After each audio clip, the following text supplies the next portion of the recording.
Começa a segunda fase da campanha de vacinação contra o HPV e o plano aberto de hoje mostra como se prevenir da doença. Veja também: cai a obrigatoriedade dos extintores de incêndio nos carros de passeio. Sexta-feira é dia de conferir as opções culturais para o fim de semana. E você já ouviu falar em inteligência emocional? Fique com a gente e veja como ela pode te ajudar a ter sucesso no trabalho.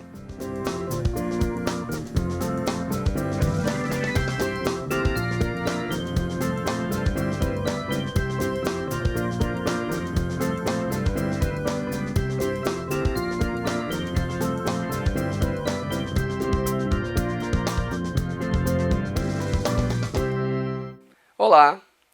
Meninas de 9 a 13 anos já podem voltar aos postos de saúde para tomar a segunda dose gratuita da vacina contra o HPV, o vírus do papiloma humano. Segundo o Ministério da Saúde, a infecção é responsável por 70% dos casos de câncer de colo do útero. A cada ano, no Brasil, surgem 15 mil novos casos e 5 mil mulheres morrem com a doença. Eu conversei com uma ginecologista que deu mais detalhes sobre o HPV.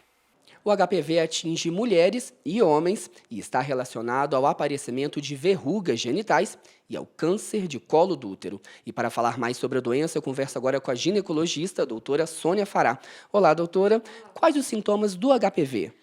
O HPV, ele causa principalmente as verrugas genitais e câncer de colo de útero, de reto, de pênis no homem, de laringe. E os sintomas que mais apresentam são essas verrugas, é o que mais leva a pessoa a procurar a consulta médica.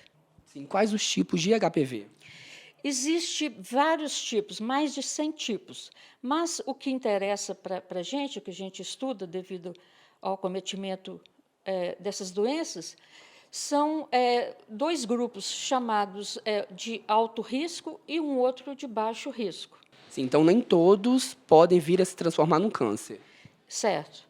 Principalmente, o que transforma em câncer são as lesões causadas pelo vírus na fase dele latente, porque existe a fase latente que a gente não consegue ver o vírus e nem tratar, porque não se trata o vírus, e tem a fase clínica e a fase subclínica.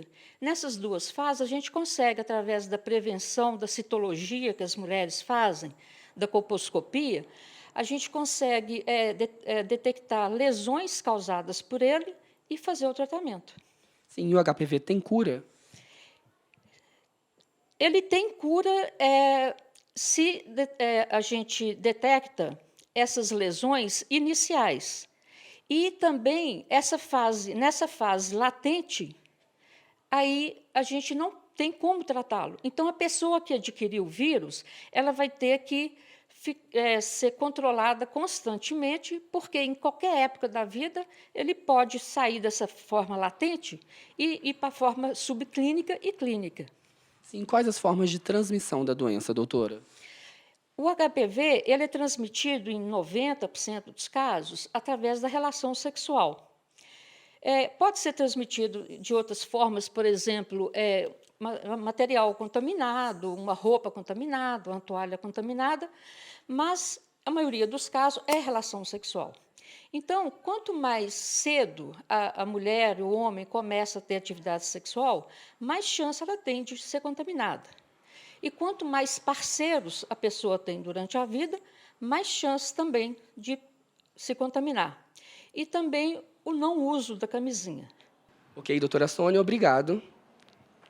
E a Anvisa recomenda a vacinação tanto para as meninas quanto para os meninos que tenham entre 9 e 26 anos de idade. Para as meninas, principalmente entre aquelas que ainda não tiveram a primeira relação sexual. E vale destacar que, mesmo tendo tomado a vacina, é preciso usar o preservativo durante a relação sexual. E sobre a vacinação contra o HPV, em Ouro Preto, todos os postos de saúde estão oferecendo a vacina. A dose será aplicada até os estoques acabarem. Já em Mariana, a vacinação acontece até o dia 30 de setembro nas escolas municipais e particulares do município. E para quem perder essa data, ainda existe a possibilidade de receber a dose até o dia 31 de dezembro no Centro de Imunização, que fica ao lado do Previne, ou na Policlínica do bairro Cabanas. Meninas que não receberam nenhuma dose em 2014 também podem ser imunizadas. Basta levar os cartões de vacinação aos postos de saúde. Vale lembrar que as adolescentes que estiverem grávidas não podem receber a vacina. No começo do ano foram vacinadas aproximadamente 80% do público-alvo em Ouro Preto. A meta para o segundo semestre de 2015 é vacinar 100% das meninas nessa faixa etária.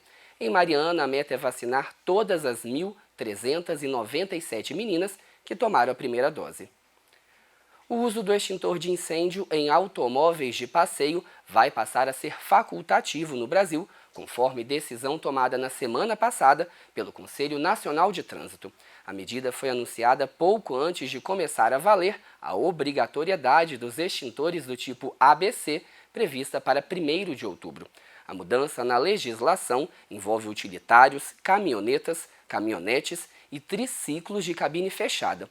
O equipamento permanece obrigatório para caminhão, caminhão-trator, micro-ônibus, ônibus, veículos usados para transporte de passageiros, além daqueles destinados ao transporte de produtos inflamáveis, líquidos e gasosos.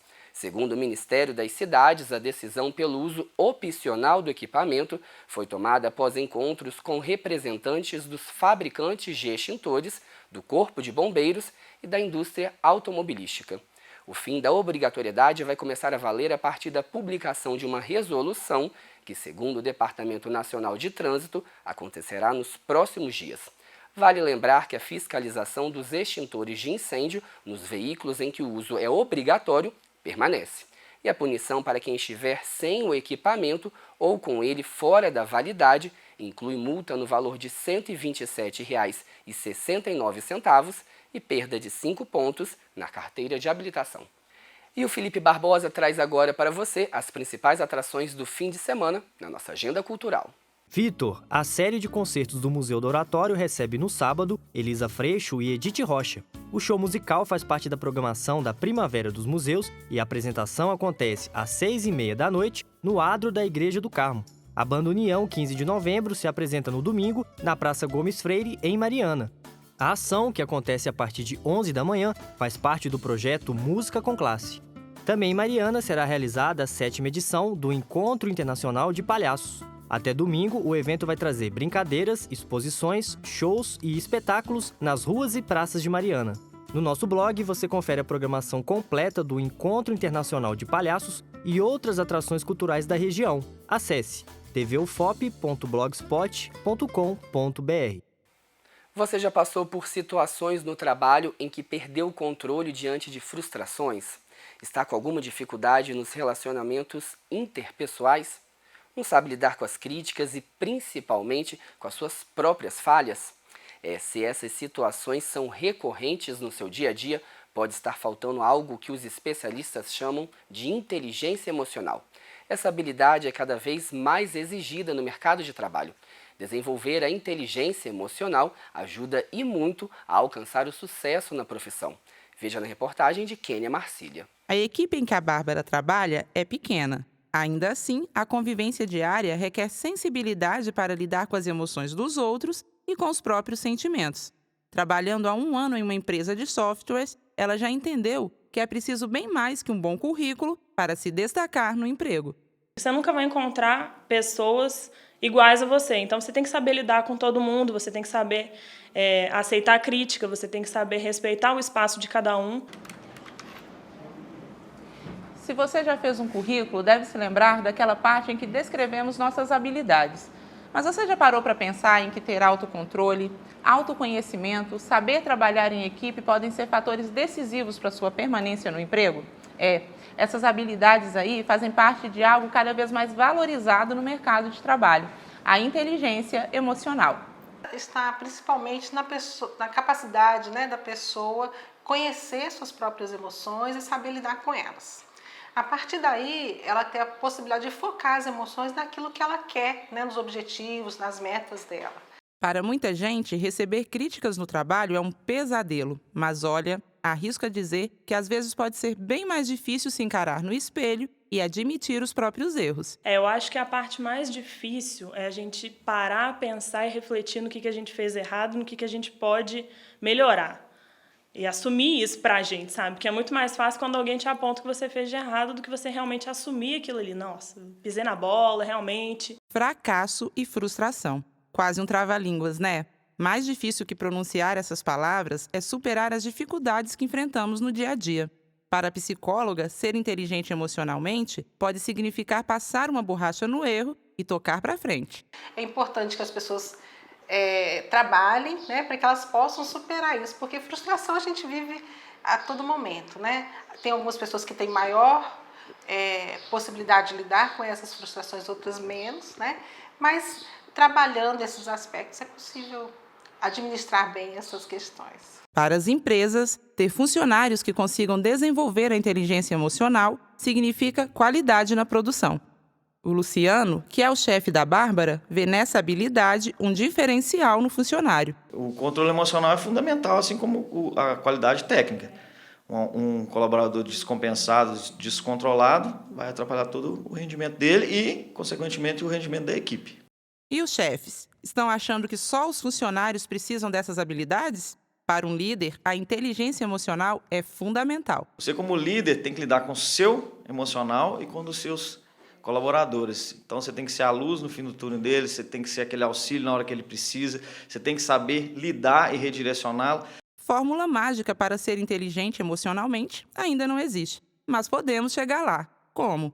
Vivendo a experiência do dia a dia e tentando se superar sempre. A gente vai crescendo na empresa e aprendendo esse tipo de coisa, a lidar com essa situação. Então, acho que eu estou arrumando esse caminho, assim, sabe? Estou trilhando, estou batalhando para chegar lá, mas não cheguei ainda. E a gente fica por aqui. Para você, um bom fim de semana e até o nosso próximo encontro, na segunda.